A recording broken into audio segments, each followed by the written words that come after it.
Welcome, in front of me is ASUS ZenBook A14, and in this video I will show you how to toggle touchpad on this laptop.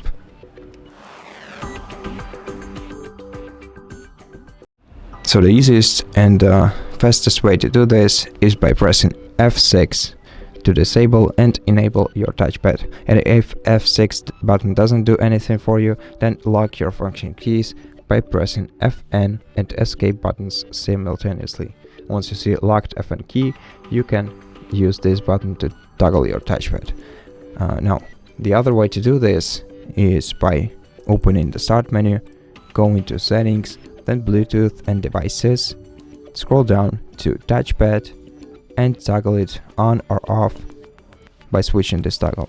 If you want to access it without using touchpad, just press Windows, then tab, then using right arrow key, navigate to settings, press enter, then press tab once again, navigate to Bluetooth and devices using your down and up arrow keys, then press enter, then press tab buttons 5 times until you reach devices.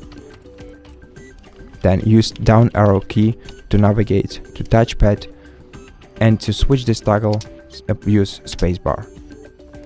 And that's it. Thank you for watching this video. If you liked it, consider subscribing to our channel, leave us a like and a comment below, and I'll see you in the next one.